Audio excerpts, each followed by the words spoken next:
የእግዚአብሔር ታሪክ አልሰማህም ወይ? በታሪክ ሲወራ አባቶች ሲያወሩ አልሰማህም ወይ? ጥቂት ነገር ልገራችሁ። ደግሞ ምዕራፍ ላይ ከምንሰማው ቃል መካከል አታውቅም ይላል። አምላክ እግዚአብሔር አታውቅም፣ እርሱ እኮ ካንተ ዕድሜ በላይ ነው።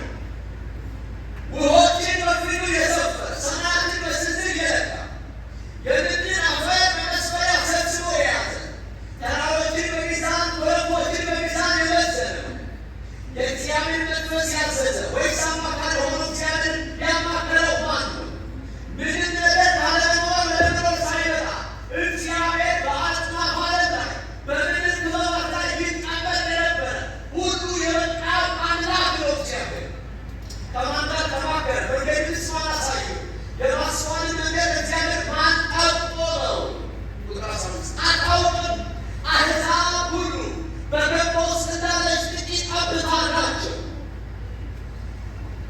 እንኳን ያንተ ዝማሬ አምልኮ ያንተ ሕይወት ይጠማ የሊባኖስ ዝግባ ሁሉ ተሰብስቦ እንደሚቃጠል መስዋዕት በፊቱ ቢነድ ምስጋና የማይበቃው ክብር የማይበቃው በሁሉ የከበረ እግዚአብሔር ነው። አታውቅም? አምላክ እግዚአብሔር። ታዲያ ይህን እግዚአብሔር በማን ትመስሉታላችሁ? በማን ደስ ታስያዩታላችሁ? የተቀረጸውን ምስል አንጥረኛ ሰርቶታል። እርሱን ከአሕዛብ ጣዖታት ጋር